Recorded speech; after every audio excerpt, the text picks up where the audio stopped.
Hello everyone, তোমরা সবাই কেমন আছো? আশা করি সবাই ভালো আছো, আমরাও ভালো আছি। তো আজকে চলে এলাম নতুন আবার একটা ভ্লগ নিয়ে। তো আর দেখো সকাল এখন প্রায় 8টা থেকে 8:30 নাগাদ আমরা ঘুম থেকে উঠে পড়েছি। আর দেখো এখনও যেন মেঘ হয়ে আছে। আগের দিন রাত্রে ভালোই বৃষ্টি হয়েছিল, সারাদিন ধরে কি বৃষ্টি।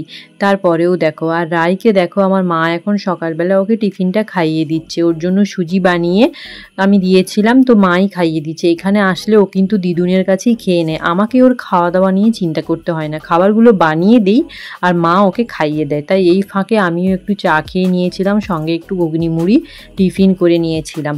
তো ওখানে তো টিফিন করতে করতে আমার প্রায় 9টা-10টা বেজে যায়। এখানে এসে খুব তাড়াতাড়ি আমার টিফিন হয়ে যায়।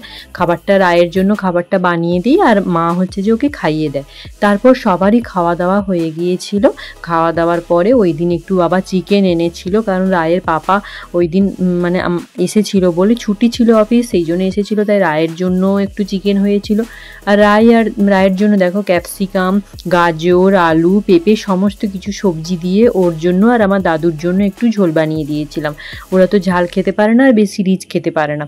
আর তার সাথে শাক ভাজা হয়েছিল, একটা শাকের তরকারি হয়েছিল, আলু ভাজা, আর সঙ্গে পাঁপড়ও ছিল, সাবুর পাঁপড়, ধনে পাতার পাঁপড়, এগুলো সবই রান্না হয়েছিল। তো আমি চিকেনটা রান্না করেছিলাম।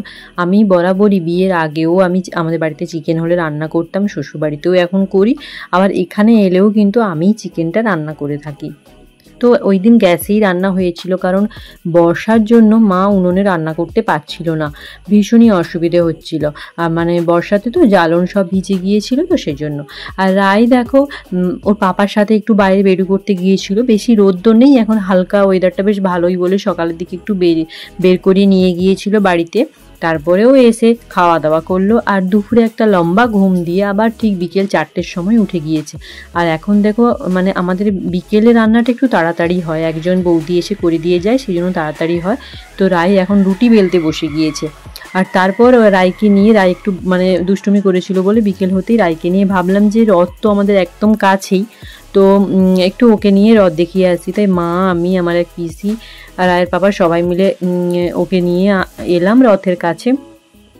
আর রাই তো দেখো রথটা দেখে মানে খুব আনন্দ পাচ্ছে, রথের উপর চড়বে, শুধু দেখছে যে রথের মধ্যে তো ঠাকুর নেই, বারবার একই কথা জিজ্ঞেস করছে, রথের মধ্যে ঠাকুর নেই, কারণ ঠাকুর ও আগে দেখেছিল রথের দিন, তো এই জন্য আর কি। তারপর এখানে এসে এদিক ওদিক ছোটাছুটি করছে, মন্দিরের চারপাশটা ঘোরাঘুরি করছে, আর মন্দিরে তো তখন ফাঁকাই ছিল, তো তাই এই জন্য চারিদিকে শুধু ঘোরাঘুরি করছে। ওকে কিছুতেই মানে এই চারদিকে ছুটছে বলে কিছুতেই ওকে ধরে রাখা যাচ্ছে না, আর ও তো কোলেও উঠতে চায় না, এখন অনেকটা বড় হয়ে গিয়েছে, ও যেখানেই যায় ছোটাছুটি করে, তো এইরকম আর কি।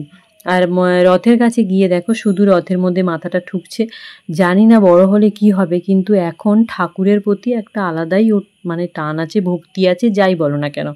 তো সত্যি কথা এগুলো দেখলে ভীষণ ভালো লাগে বাচ্চাদের মধ্যে, এই জিনিসগুলো সচরাচর মানে আমি দেখি না কোনো দিনও। তো ঠাকুর দেখছে আর এদিক ওদিক নিজেরাই মানে আমাদেরকে দেখছে প্রণাম করতে, তো আমরা কেমনভাবে প্রণাম করছি, ও সবাইকে দেখে একে একে ও আরেকবার করে মানে প্রণাম করছে। তো আজকের মতো ভিডিওটা আমি এখানেই শেষ করছি, দেখা হচ্ছে নেক্সট একটা ভিডিও নিয়ে। তোমরা সবাই ভালো থেকে কিন্তু, আজকের মতো টাটা।